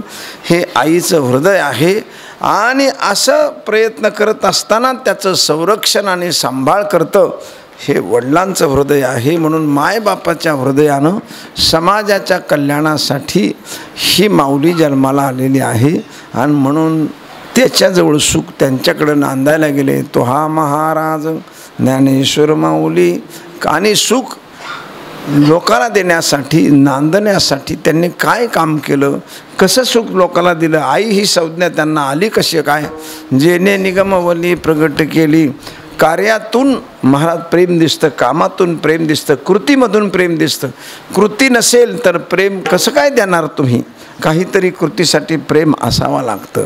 या तुम्ही आमच्या मंडळात या, कीर्तनाला या, भजनाला या, काकड्याला या आणि घरी जेवायला जा. का हसू आलं तुम्हाला? चुकलं का माझं काही? हां, काकड्याला या, हरिपाठाला या, पारायणाला या, भजनाला या आणि पाणी प्यायला जमतं? हां, हे प्रेम होईल. अरे प्रेमासाठी कृती असावी लागते. नुसतं प्रेझेंटेशन चालत नाही, नुसतं सादरीकरण चालत नाही, तर प्रेमात कृती असावी लागते. महाराज गोकुळामध्ये कृष्ण भगवंतानं कृती केली म्हणून प्रेम आहे ना. आजी देतो पोटभरी पुरे म्हणाल तोवरी. ही कृती आहे ना. याला तरी या रे लागी अवघे माझ्या मागे मागे. हे का कृती आहे? प्रेमामध्ये कृती असावी लागते. कृतीनं प्रेम सिद्ध होतं. तसं होत नाही आहे.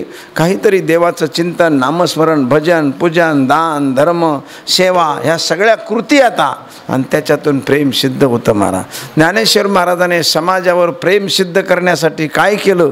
जेणे निगमवली प्रगट केली. ही कृती केली महाराज. ही काय केली? कृती केली ना. जेणे निगमवल्ली, निगम म्हणजे वेद, आणि वेदातलं अमृत यांनी बाजूला काढलं आणि ते प्रगट केलं. महाराज वेदातलं अमृत बाजूला काढून समाजासाठी प्रगट केलं. आणि म्हणून जेणे निगमवल्ली प्रगट केली. एवढा मोठा अट्टहास वयाच्या 13व्या वर्षी एका उजाड ह्याच्यामध्ये मंदिरामध्ये, शंकराच्या मंदिरात माऊलीनं केला. कशासाठी केला महाराज? हा निगमवल्ली कशासाठी प्रगट केली? काय कारण आहे? तर अभंगाच्या 3ऱ्या चरणात महाराज म्हणतात, संसारी आसक्त माया मोहरत.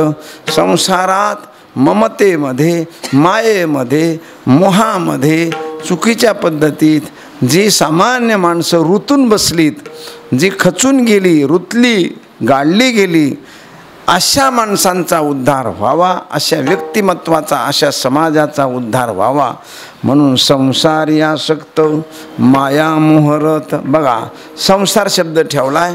एवढा एक शब्द 2 मिनिटात समजून सांगतो आणि माया आणि मोह हे 2 शब्द वेगवेगळ्या पद्धतीने समजून सांगतो. म्हणजे शब्दशः अर्थ आपल्याला सामान्य रीतीने कळला पाहिजे. संसार कोणाला म्हणतात?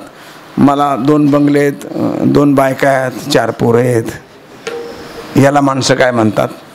संसार म्हणतात. संसार हा नाही, संसार त्याला म्हणतात. पंगत जेवायला बसली आणि जेवता जेवता पलीकडच्या बाजूला आपल्या गल्लीतला, आपल्या मोहल्ल्यातला किंवा आपला माणूस दिसला आणि हा वाढायला गेला आणि वाढता वाढता तो दिसला. अरे म्हणला, इतक्या लांब कशाला बसला तू? तिकडेच बसायचं ना. नाही म्हणला, जागा नव्हती, मी उशिरा आलो, बसलो. म्हणला बरं बरं म्हणला, बस मीच वाढायला. मग त्यांनी पहिल्या असा जो वाढीत होता ना, त्याच्या ताटात त्यांनी अशी बचक धरली, अशी मोठी ओळखीचा ना, अशी धरली. आता त्याच्या पुढं 5-25 बसलेच होते ना. मग आता पुढच्याला काय वाटलं, आसन मग कोणतरी ओळखीचा, त्या गलीतला कोणतरी आसन. आता वाढायला लागला आणि मग अशा त्यांनी एवढी बचक वाढली त्यांनी. आणि पुढच्या ताटात गेल्यावर त्याच्या हाताला असा अर्धांगवायचा झटका झाला, म्हणजे पुन्हा हात बारीक झाला. बरोबर. मला संसार शब्द सांगायचा आहे तुम्हाला. मुलाबाळाला जन्म देणं, घरदार गाड्या घोड्या करणं हे संसार नाही आहे. हे तुम्हाला काही दुःख देत नाही, याचा संबंधच येत नाही दुःखाचा. आलं कशात? घर कशाला दुःख देईन? त्याला बोलताच येत नाही म्हणलं, ते कशाला दुःख देईन? खिडक्या कशाला दुःख देतील तुम्हाला? गाडीला बोलताच येत नाही, ते कायला दुःख देईन तुम्हाला? गाडी दुःख देत नाही, जमीन कोणच दुःख देणार नाही. मग दुःख कोण देतं? हे तुम्ही असा पहिल्यांदा असा धरला, त्याच्याजवळ असा गेला आणि पुन्हा असा झाला, हे असा फिराफिरी ना, याचं नाव संसार आहे. कळलं का तुम्हाला? संसार काय नाव आहे? याचं नाव संसार आहे. याच असं केलं तुम्ही. आपली लेक जेवायला बसली आणि आपली सून जेवायला बसली, हे कसं तुम्हाला पटकीने कळलं? म्हणजे याची लागड ज्यादा आहे बाबा, ह्या गोष्टीची ह्याची लागवड जास्त आहे. आपली लेक आणि आपली सून जेवायला बसली आणि बाई वाढायला लागली आणि दूध वाढायचंय तिला, भात वाढलेला आहे तिला, आणि आता दूध भात खायचा इंद्रायणीचा. कशाचा? इंद्रायणीचा भात खायचा आहे, दुधाबरोबर खायचा आहे. आणि ते दूध सुद्धा चांगलं तापलेलं आहे मडक्यामध्ये, आणि गावरान गाईचं दूध आहे, म्हशीचं, गाईचं. आणि वाढायला लागली. पण पहिल्यांदा ताट सुनाचं होतं आणि लेक तिकडे बसलेली होती पुढं, आणि साई नेमकी पडायला लागली. म्हणजे पहिल्यांदा सुनाचं ताट आलं आणि वाढायला लागली आणि साई पडायला लागली. एवढी मोठी जाड साई बोटावानी ती पडायला लागले. हिचा जीव कसा होईल? हिने फुकून माग लावली, फुकून माग लावली. आता ती पातळीतली साई फुकल्यामुळं माग गेली आणि पुढं लेकीच्या ताटात ती रुसली. कोण? साई. ती म्हणली मला फुकीती, मला फुकीती, मी नाही पुढे यायचे. मग तिला येणे असं पदराला धरून ओढून काढली पुढं साईला. बरोबर. माझा दृष्टांत संपला. बाई, जी तुझी सून आहे ती कोणाची तरी लेक आहे, आणि जी तुझी मुलगी आहे ती कोणाची तरी सून आहे. तुला जर परमेश्वराची प्राप्ती करून घ्यायची तर तुलाही एकाच परमेश्वरानं सुनाला आणि लेकीला जन्म देणारा परमेश्वर एकच आहे, इंद्रिय देणारा एकच आहे. मग तुला जर त्याची प्राप्ती करून घ्यायची असेल तर तू ही माझी लेक आहे आणि ही सून आहे, हा जो फरक आहे हा साई वाढण्याचा, एवढ्या फरकानं तुझ्या ज्ञानाचं पूर्ण वाटोळं झालं. याचं नाव संसार आहे. संसार याचं नाव आहे. संसार मुले मुला बाळा याचं नाव संसार नाहीये. तुम्ही साधी गोष्ट बघा ना, सरळ माणूस सत्यनारायणाच्या पूजेला दुकानदाराला सांगतोच, आपल्याला पूजेच्या सुपाऱ्या द्या.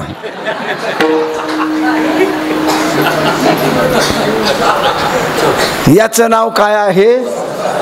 आणि आपल्या पोरीच्या लग्नामध्ये ह्या टपोऱ्या सुपाऱ्या. मुलाच्या लग्नात त्याला मला सुपारी कसली पाहिजे, दुकानदार विचारतो कसली पाहिजे. मुलाच्या लग्नाला पाहिजे वजनदार पाहिजे, भरीव पाहिजे, खिडकी नको, आमकी नको, तमकी नको. म्हणजे मुलाच्या लग्नाला घेताना भरीव सुपाऱ्या घ्यायच्या आणि सत्यनारायणाला घेताना खिडक्या घ्यायच्या. हा जो फरक तुम्ही दुकानदाराला सांगितला याचं नाव संसार आहे. याला संसार म्हणतात. आणि ही गोष्ट दुःख देते. ही गोष्ट आपल्याला काय देते? ही गोष्ट अज्ञानात. मुलं बाळ घरदार ही गोष्ट नाही. नोट मार्केटमध्ये चालत नाही, ती फाटलेली आहे, कुठंतरी त्याला काजळ लागले, मग ते ज्ञानदेव सेवा मंडळाच्या पिटीत नेऊन टाकायची. आणि एखाद्या मार्केटमधून बाईने नोट भाजीची नवी दिली की ती मात्र आपल्या पाकिटमध्ये जपून ठेवायची. तुटलेली नोट ज्ञानदेव सेवा मंडळात आणि नवी नोट आपल्या पाकिटात. हा जो मनातला फरक आहे, या फरकाचं नाव संसार आहे. विठ्ठल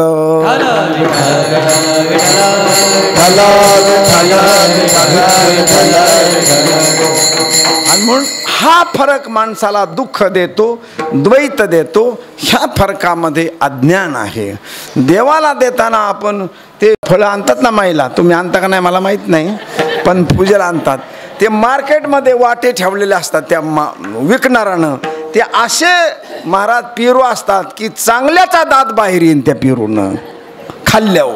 असे कच्चे पेरू, कसले तरी सफरचंद, कसले तरी चिकू पार हे झालेले, ते 5 वाटे कशाला न्यायचे? गुरुवारला हे वाटा घ्या. अरे तिकडे चांगल्या दुकानात मोठं सफरचंद आहे चांगलं, ते नाही देवाला घ्यायचं, नाही देवाला घ्यायचे. त्याला काय झालं? 5 पेरू. कारण तिकडे एक सफरचंद घेतलं तर 30 रुपयाला लागतील आणि हा 25 रुपयाचा आखा वाटा आहे ना.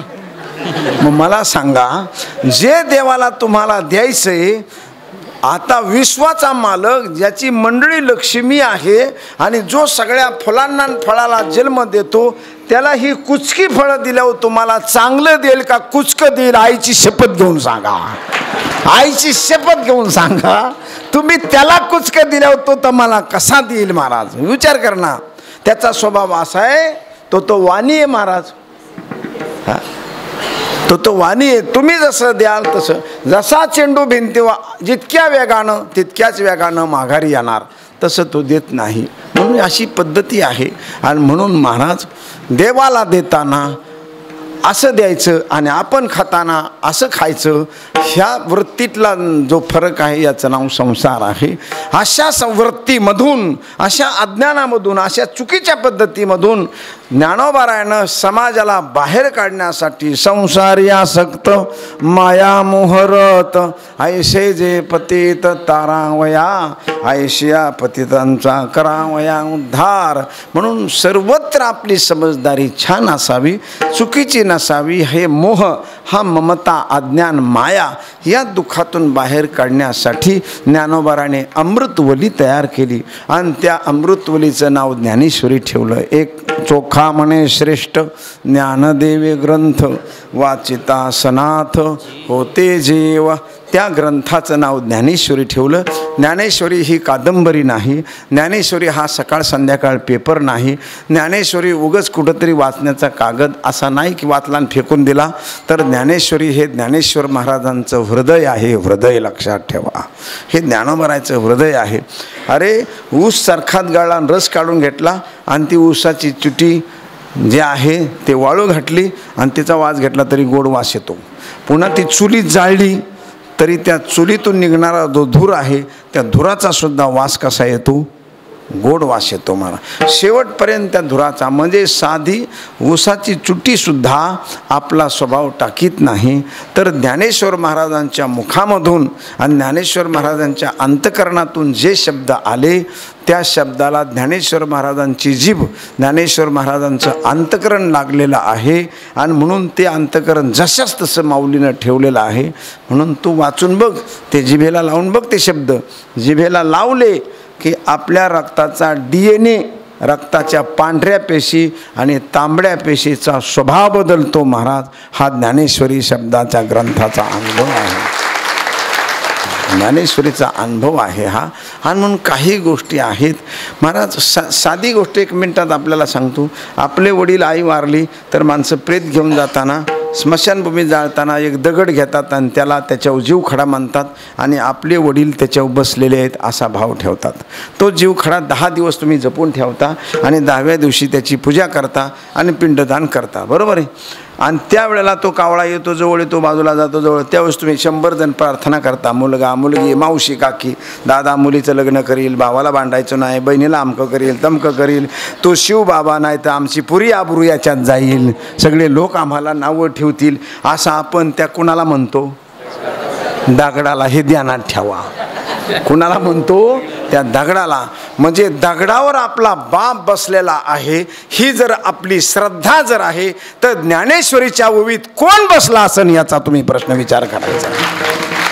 ज्ञानेश्वरीच्या ओवीत कोण असन? अरे सामान्य रस्त्यावरल्या दगडावर तुम्ही आपल्या बापाची कल्पना केली तर ज्ञानोबाराने अक्षरा अक्षरात आहे माझा रमाकांत, प्रत्यक्ष भगवान त्या अक्षरात बसलेले आहेत. त्याच्यामुळे अजिबात चिंता मानायचं कारण नाही. ज्ञान होया ज्ञानाशी ऐसावर या टिकेशी, ज्ञान होय मुढा अतिमूर्ख त्या दगडा, अशा प्रकारचा वाचेल जो कोणी जणी त्याशी लोटांगणी. म्हणून 50 वर्षे अव्याहात ज्ञानदेव सेवा मंडळानं सतत हरिपाठ आणि सतत ज्ञानेश्वरी ग्रंथावर प्रेम केलेलं आहे. हे मंडळानं विसरून चालणार. सतत ज्ञानेश्वरी ग्रंथ यावर्षी पारायण केलं नाही असं कधीही घडलं नाही. इतकं ज्ञानदेव सेवा मंडळानं ज्ञानेश्वरी ग्रंथावर ज्ञानोबाराच्या विचारावर प्रेम केले आणि आजही तसंच प्रेम चालू आहे. म्हणून चोखा म्हणे श्रेष्ठ ज्ञानदेवी ग्रंथ वाचिता सनात होय ते जीव तो हा महाराज ज्ञानेश्वर माऊली, जेने निगमवली प्रगट केली ज्ञानेश्वर माऊली. ज्ञानराज माऊली तुकाराम, ज्ञानेश्वर माऊली ज्ञानराज माऊली तुकाराम, ज्ञानेश्वर माऊली ज्ञानराज ज्ञानेश्वर माऊली ज्ञानराज माऊली.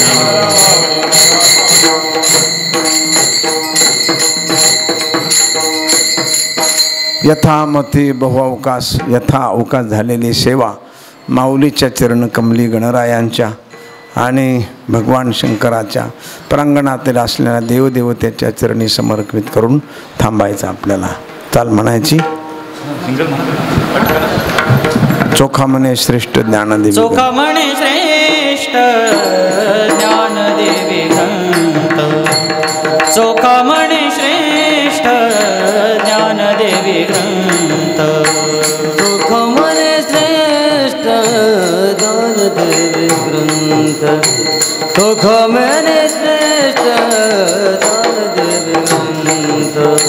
वाचिता सनाथ वाचिता सनाथ होती जीव होती जीव, तो हा महाराज ज्ञानेश्वर माऊली, तो हा महाराज ज्ञानेश्वर माऊली. वाचिता समाथ वाचिता समाथ जीव होती तो महाराज तो महाराज ज्ञानेश्वर माऊली. जेने निगमवल्ली जेने निगमवल्ली प्रगट केली तो हा महाराज ज्ञानेश्वर माऊली, तो हा महाराज ज्ञानेश्वर माऊली. निगमवल्ली प्रगट केली, जेने निगमवल्ली प्रगट केली तो हा महाराज ज्ञानेश्वर माऊली, तो हा महाराज ज्ञानेश्वर माऊली. विठ्ठल जय जय विठ्ठल, विठ्ठल जय विठ्ठल जय जय विठ्ठल. विठ्ठल जय जय विठ्ठल, विठ्ठल जय जय विठ्ठल, विठ्ठल जय जय विठ्ठल.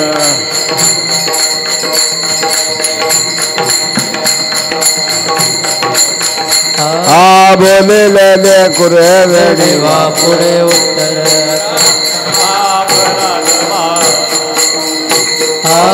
नाही चांगला अधिकार म्या तुला क्षमा महाराज म्हणे त्याने स्वराला का पायापैकी करा क्षमा अपराध महाराज तुम्ही